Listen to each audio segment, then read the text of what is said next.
Ștefan, ce faci, Ștefan? Uite, aici are o bicică mică. E frig, mamă, și e frig.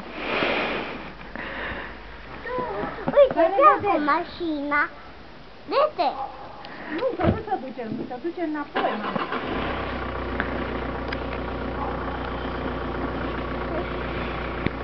Mama, se duce înapoi. Da.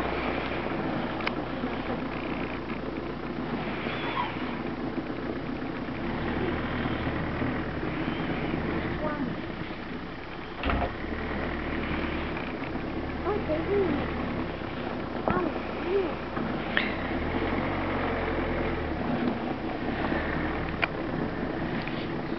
Hai, scumpi, hai, ieși de acolo. Nu vine la mama mașina. Hai. Dar cealaltă unde e? Cealaltă stă aici liniștită. Hai, te dai jos de pe mobilă? De pe munte? Te dai jos de pe munte? Nu? Se duce înapoi.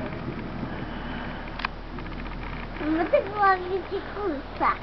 Ce pisicuță, scumpi? O bicicuță aia. Da? Da. Și ce-i faci? Te joci cu ea? Și de la numai.